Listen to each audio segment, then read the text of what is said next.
आज की कहानी है निरंतर कृष्ण नाम का जाप। किसी गांव में एक आदमी के पास बहुत सारी बकरियां थीं। वह बकरियों का दूध बेचकर ही अपना गुजारा करता था। एक दिन उसके गांव में बहुत से महात्मा आकर यज्ञ कर रहे थे।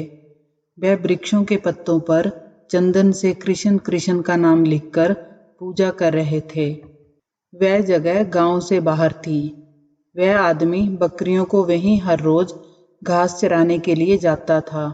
साधु हवन यज्ञ करके वहां से जा चुके थे, लेकिन वह पत्ते वहीं पड़े रह गए। तभी पास चरती बकरियों में से एक बकरी ने वो कृष्ण नाम रूपी पत्तों को खा लिया। जब आदमी सभी बकरियों को घर लेकर गया तो सभी बकरियां अपने बाड़े में जाकर मैं करने लगी, लेकिन वह बकरी जिसने कृष्ण नाम को अपने अंदर ले लिया था, वह मैं की जगह कृष्ण कृष्ण करने लगी, क्योंकि जिसके अंदर भगवान कृष्ण वास करने लगे, उसका मैं जानी अहम तो अपने आप ही दूर हो जाता है। जब सब बकरियां उसको कृष्ण कृष्ण कहते सुनती हैं, तो वह कहती हैं कि तुम ये क्या कह रही हो? अपनी भाषा छोड़कर ये क्या बोले जा रही हो? अपनी भाषा मैं ही बोलो। यह सुनकर वह बकरी जिसने कृष्ण रूपी पत्ता खाया था, बोली कि कृष्ण नाम रूपी पत्ता मेरे अंदर चला गया है और उस पत्ते के साथ ही मेरा मैं भी चला गया है। सभी बकरियां उसको अपनी भाषा में बहुत कुछ समझाती, परंतु वह टस से मस न हुई और कृष्ण कृष्ण रटती रही। सभी बकरियों ने ये निर्णय किया कि इसको अपनी टोली से बाहर ही कर देते हैं।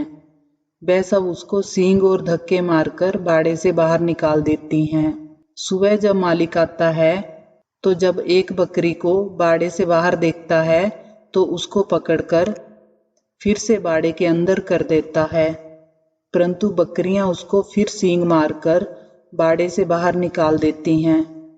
मालिक को कुछ समझ नहीं आता कि ये सब बकरियां इस बकरी की दुश्मन क्यों हो गई हैं। मालिक सोचता है जरूर इसको कोई बीमारी होगी, जो सब बकरियां इसको अपने पास भी नहीं आने दे रही, और वह सोचता है कि कहीं ऐसा ना हो कि एक बकरी के कारण सभी बकरियां बीमार पड़ जाएं। उस रात वह उस बकरी को जंगल में छोड़ देता है। अगली सुबह होने पर एक आदमी जो कि चोर था, वह उस जंगल से जा रहा था और बकरी को अकेली देखकर वह उस बकरी को लेकर जल्दी से भाग जाता है और दूसरे गांव में जाकर उसे एक किसान को बेच देता है। वह किसान जिसने वह बकरी खरीदी थी, बहुत ही भोला भाला और भला मानस होता है। उसको कोई फर्क नहीं पड़ता कि बकरी मैं कर रही है या कृष्ण कृष्ण। वह बकरी सारा दिन कृष्ण कृष्ण जपती रहती। अब वह किसान उस बकरी का दूध बेचकर अपना गुजारा करने लग जाता है। कृष्ण नाम के प्रभाव से वह बकरी बहुत ही ज्यादा और मीठा दूध देती। दूर दूर से लोग उस किसान से दूध लेने आते। किसान जो कि पहले बहुत ही गरीब था, अब बकरी के आने के बाद और उसके दूध की बिक्री होने से उसके घर की दशा सुधरने लगी। एक दिन राजा के मंत्री और कुछ सैनिक उस गांव से होकर गुजर रहे थे। उनको बहुत भूख लगी थी। तभी उन्हें उस किसान का घर दिखाई दिया। किसान ने उनको बकरी का दूध पिलाया। इतना मीठा और अच्छा दूध पीकर मंत्री और सैनिक बहुत खुश हुए। उन्होंने किसान को कहा कि हमने इससे पहले ऐसा दूध कभी नहीं पिया।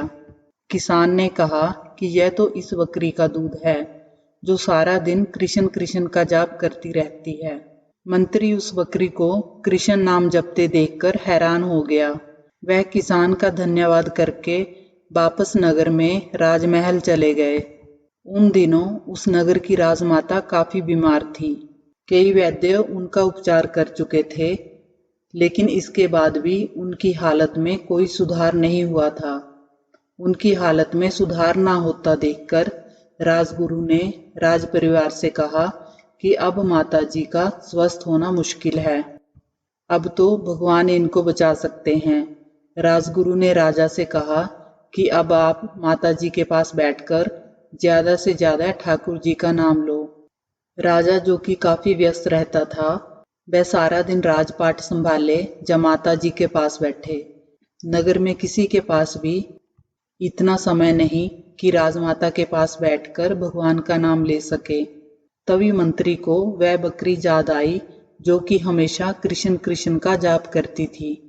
मंत्री ने राजा को इसके बारे में बताया। पहले तो राजा को मंत्री की बात पर विश्वास नहीं हुआ, परंतु जब मंत्री राजा को अपने साथ उस किसान के घर लेकर गया और राजा ने बकरी को कृष्ण नाम का जाप करते हुए सुना तो वह हैरान हो गया। राजा किसान से बोला कि आप यह बकरी मुझे दे दो। किसान ने बड़ी विनम्रता से हाथ जोड़कर राजा से कहा कि इसके कारण ही तो मेरे घर के हालात ठीक हुए हैं। अगर मैं ये बकरी आपको दे दूंगा तो मैं फिर से भूखा मरूंगा। राजा ने कहा कि आप फिक्र ना करो, आपको मैं इतना धन दे दूंगा कि आपकी गरीबी दूर हो जाएगी।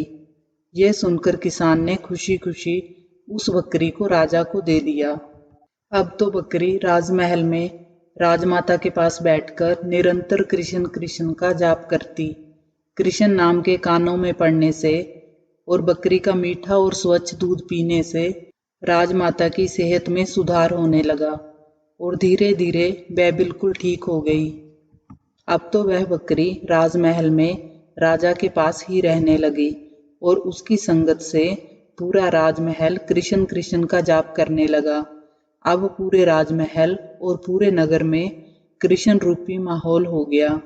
एक बकरी, जो कि एक पशु है, कृष्ण नाम के प्रभाव से जो सीधे राजमहल में पहुंच गई और उसकी मैं जानी अहंकार खत्म हो गया। तो क्या हम इंसान निरंतर भगवान कृष्ण का जाप करने से इस भवसागर से पार नहीं हो जाएंगे? आपको ये कहानी अच्छी लगी हो तो वीडियो को लाइक करें, चैनल को सब्सक्राइब करें। धन्यवाद।